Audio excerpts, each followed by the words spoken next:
Let's talk about Kenny Pickett and the Pittsburgh Steelers. Right now, I am concerned about this Steelers organization as a whole. It seems like they're going to run things back with Coach Tomlin and most definitely with Kenny Pickett as well. Coach Tomlin came out in the press conference, said they're going to look outside the organization to find that true offensive coordinator. Because if you guys remember, he had Matt Canada for the last couple of seasons. That didn't work out. And before then, he had Randy Fichtner.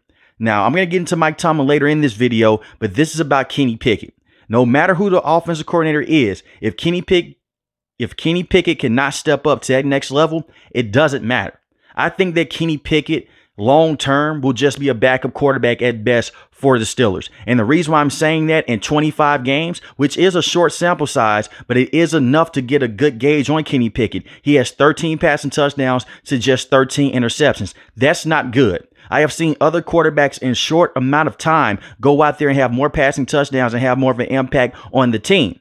And I'm not saying that Kenny Pickett is the sole reason that the offense was bad. Matt Canada couldn't call plays. And that last game against the Bengals, when he was fully healthy, he did look solid in that game against that zone coverage. But who didn't look solid against the Cincinnati Bengals? And I like Kenny Pickett. But when you're 37th in completion percentage in the NFL among 42 quarterbacks that are qualified for that category, that's not a good look. At the end of the day, he was a first-round pick. Instead, his numbers are screaming 5th or 6th-round pick with this team. You have elite weapons. George Pickens is a very good wide receiver. He had over 1,000 yards receiving this season. And he is a very good wide receiver for this team. He's the best wide receiver on the roster. No offense to Deontay Johnson, who missed a lot of time this season dealing with a hamstring injury that he suffered in week 1 against the 49ers. But he's a solid wide receiver as well. I like Najee Harris. He's had over 1,000 yards rushing every single season in his career and had a very good season this season with Jaylen Warren. They have a very good 1-2 punch at that running back position. It doesn't matter. If you can't figure out that quarterback spot, none of this matters. And guess what? The run game was better when Mason Rudolph came in for those last 3 games. The reason why this team made the playoffs,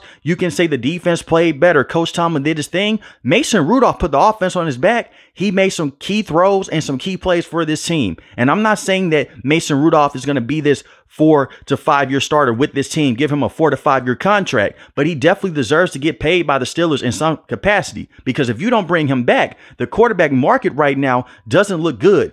I hear people talk about Russell Wilson. Russell Wilson is not the same Russell Wilson he was with the Seattle Seahawks. He's not going to be able to come in and fix his thing with the Steelers.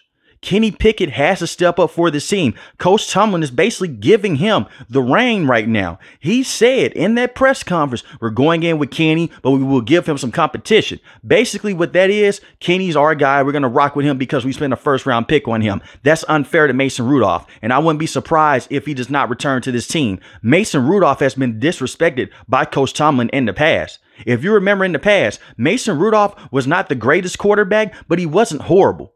But when he was behind Big Ben, he was a solid backup with this team. And he came in and showed you he can make some big-time throws and get guys involved instead of just throwing the ball 5 to 10 yards down the field. The reason why I'm so hard on Kenny Pickett right now is because I made a lot of excuses for him last season. Horrible play calling with Matt Canada. I understand that. Then you change your offensive coordinator. You had Coach Sullivan calling plays, with Coach Faulkner as well. That's not the ideal situation for a young quarterback in the NFL. But an offensive coordinator can't come in and fix inaccuracies. They can't fix a weak arm. And they can't fix these injury problems that Kenny Pickett is running into. Yes, they won more football games with Kenny Pickett than they lost, but look at the way that they're winning those games by having block punts, pick sixes, fumble for sixes. When they beat the Cleveland Browns, their defense did majority of the dirty work.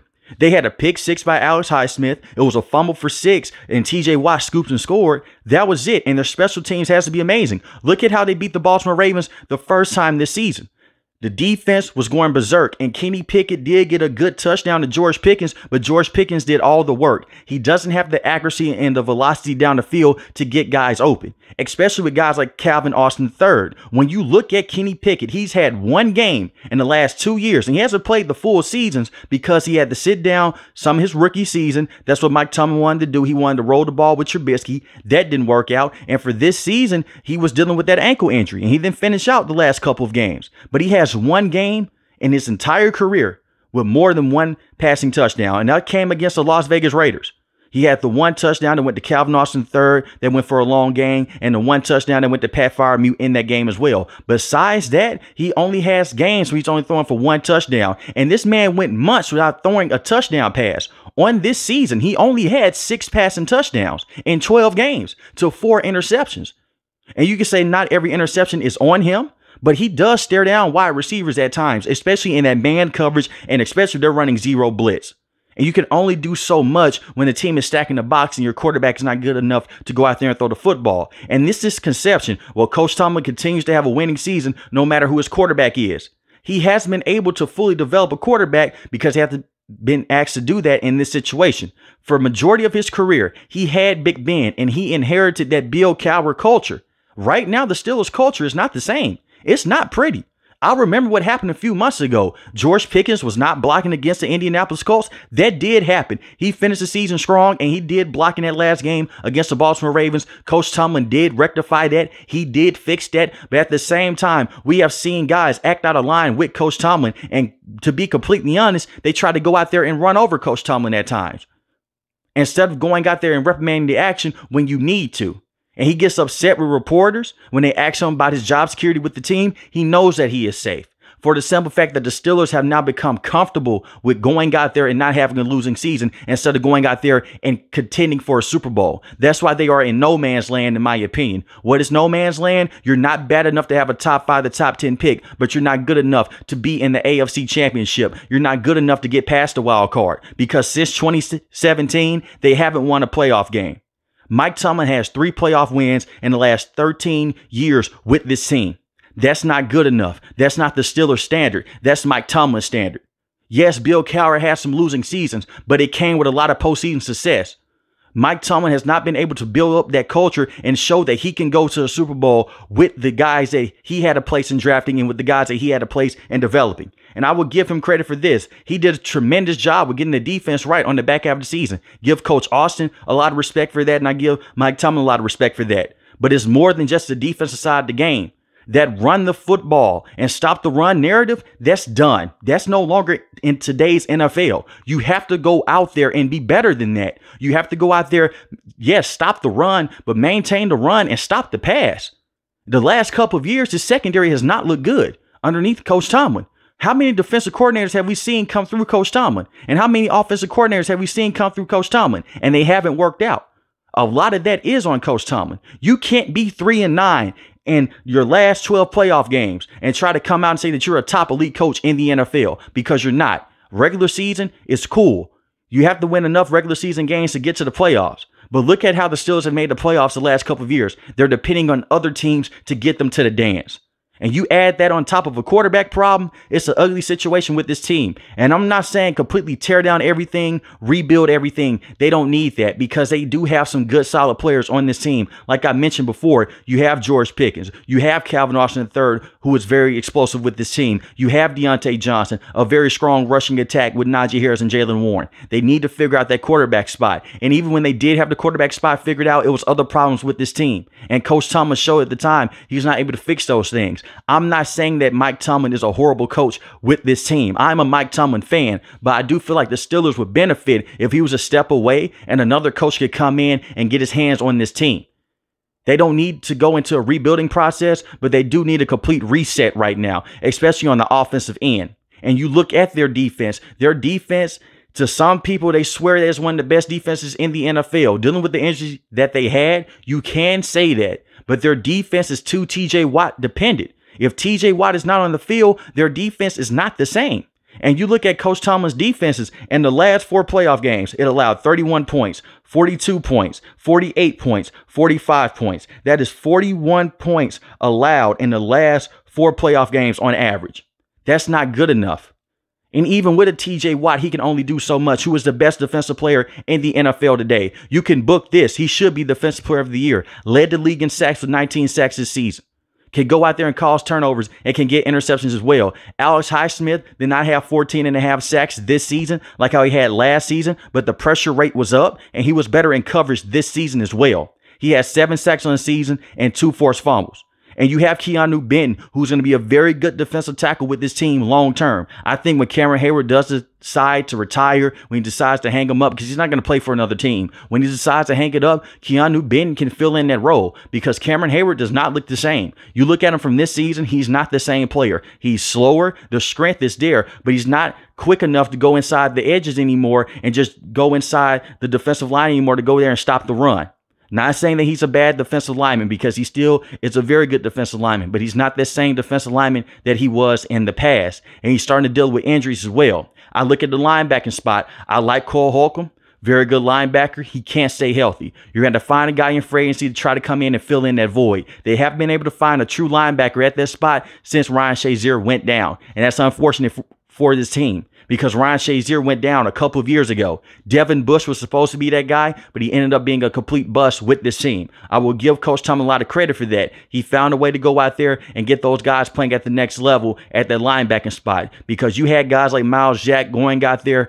Basically, he was retired.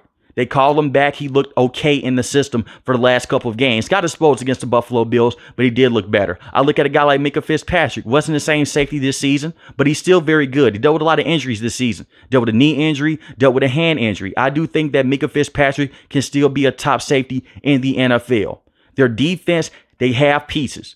And you look at Joey Porter Jr., showed a lot of good moments on the back half of his rookie season. Early on, he held on too much. I do think that he could be a star corner with this team, but you're going to have to find another guy. Levi Wallace is a number 3 corner at best on your roster. He's not a true number 1 or a true number 2. If he's your number 1 corner, you have major problems. And Patrick Peterson, don't get me started.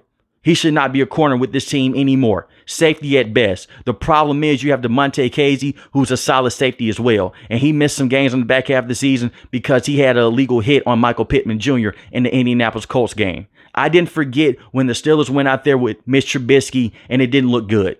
Those 3 games that they lost against the Arizona Cardinals, against the New England Patriots, against the Indianapolis Colts. Yes, it's impressive to still go to the playoffs, but that's not good enough for this team. I remember the Steelers early on when I first started watching them, going back and looking at tape, looking at film. It was AFC Championship, Super Bowl, or bust. All of a sudden, the narrative has changed. As long as Coach Tomlin finishes above 500, he's going to go down as one of the greatest. No. The truth about Coach Tomlin, solid regular season head coach. He's going to go down as one of the best regular season head coaches. In the playoffs, he's below 500. If that was his regular season record, the Steelers would have moved off of him faster than they may move off of him in the future. I do think in the next couple of years, if they don't change things, you're going to have to move on from Coach Tomlin.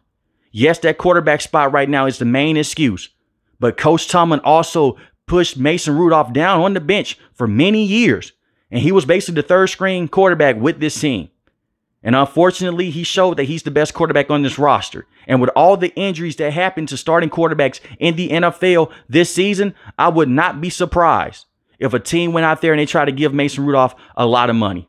I would not be surprised by that. I do hope that Mason Rudolph can stick around and give Kenny Pickett that competition. And to be real with you guys, the reason why Mason Rudolph wasn't the main starter is because Coach Tom did not like how he looked in practice.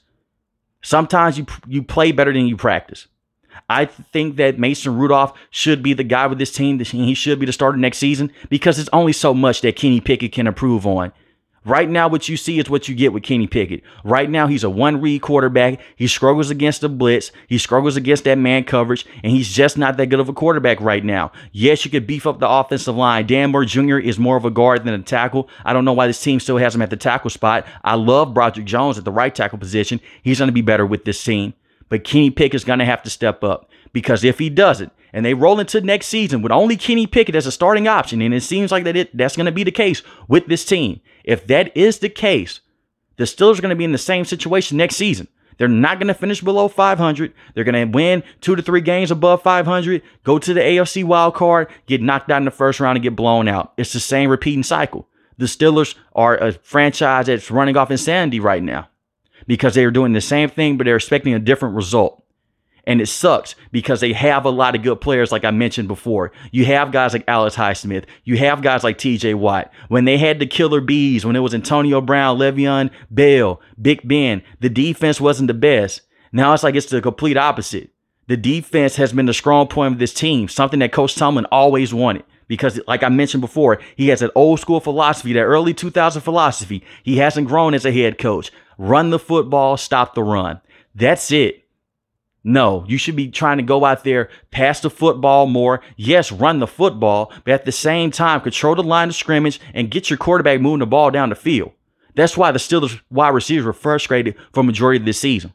But let me know in the comment section below, how do you guys feel about the Steelers moving forward? And is Kenny Pickett the right guy with this team? If you're new to the channel, hit the subscribe button. If you like the video, hit the like button. Most importantly, want each and every last one, guys, stay safe, stay positive. Thanks for watching the video, guys. God bless. Peace.